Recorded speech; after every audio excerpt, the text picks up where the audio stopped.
Now, students, will discuss about the factors affecting working capital. It is written there in the board, all the points are written there. So, the first point is nature of business. So, nature of business determines the amount of working capital required or needed in the business. So, if the business is of manufacturing type or manufacturing concern, the manufacturing concern produces goods, and so it will require a huge working capital, because the manufacturing concern will require huge working capital because it needs to stock up all the raw materials and the semi-finished components to make the finished goods. So manufacturing concern will considerably require huge amount of working capital so as to stock and pile up all the goods, such as semi-finished goods and the raw materials pertaining to business for the completion of finished goods. While on the other hand, the public utility undertakings or the public utility business concern do not require so much amount of working capital, because the public utility undertaking does not need to stock up the inventories for the purpose. Now, moving on to the second point, that is size of business. As all of you students can figure out, the size of business determine the amount of working capital needed in the business. So, size of business, if the business size is very large in nature, so it needs to stock up the goods and it needs higher amount of working capital. While on the contrary end, the small scale business does not require so much amount of working capital. Now, moving on to the third point, that is manufacturing cycle. Manufacturing cycle is known as the cycle which comprises or which involves the, the collection of raw materials, then it is being transformed to semi-finished and then finished goods. When the manufacturing cycle of any goods is longer duration, so it will need a high amount of working capital. If a company is selecting or locating the raw materials, then taking more time to transform into semi-finished goods, and then semi-finished goods are taking much more longer cycle to produce into finished products. So the more the longer the manufacturing cycle of a good, the more working capital will be required, and vice versa. Moving on to the fourth point, that is rapidity of turnover. So turnover means how much the speed is the amount of goods is being sold off. So if the goods are being sold in a very rapid manner and the profits are coming in, the generation of revenue and the sales are coming in back in the enterprise, so the working capital will be required very minimal. If the rapidity of turnover is very high, the goods are being sold and the inflow of sales, inflow of revenue and money is coming in the enterprise back, so the working capital is required is less, and vice versa. Moving on to the next point, that is terms of purchase and sale.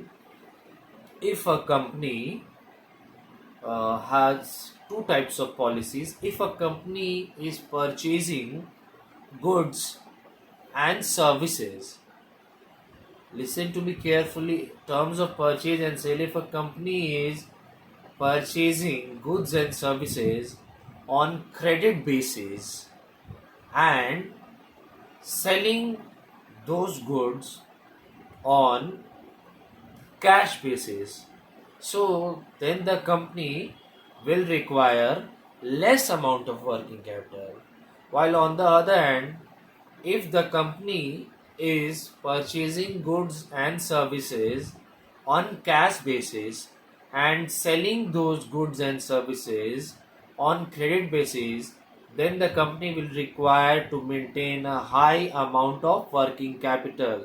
I am repeating once again terms of purchase and sale. If a company is purchasing goods and services on cash basis and selling those goods and services on credit basis, then it will the company or the enterprise will have to maintain high amount of working capital and vice versa. Moving on to the next factors affecting the credit policy is working capital is credit policy. So, if a company follows a very tight or a very strict credit policy in the business, means the company is adopting and following a very tight and a very strict credit policy, then the company will require very minimal amount of working capital. And if the company adopts and follows a very liberal and a freedom type or liberal type of credit policy, then the company needs to have a huge and large amount of working capital in the business. While moving on to the next point or factors affecting working capital is goodwill of business. Goodwill is known as a intangible assets of a business. So, if a company enjoys a very good or very high goodwill in the business, in the society, so if a company enjoys that sorts of goodwill, then the company can obtain loans from outside and from the commercial banks so easily. So it needs to have minimum amount of working capital. If a company enjoys a very high goodwill, then it can obtain financial favors and financial assistance from commercial banks easily, and then the company do not require or require minimal amount of working capital and vice versa.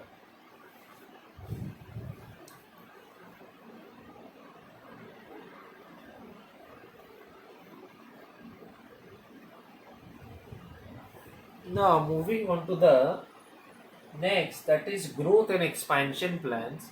If a company feels that the company needs to expand, the company needs to grow, and the company needs to diversify in various areas, then it requires a huge amount of working capital in the business.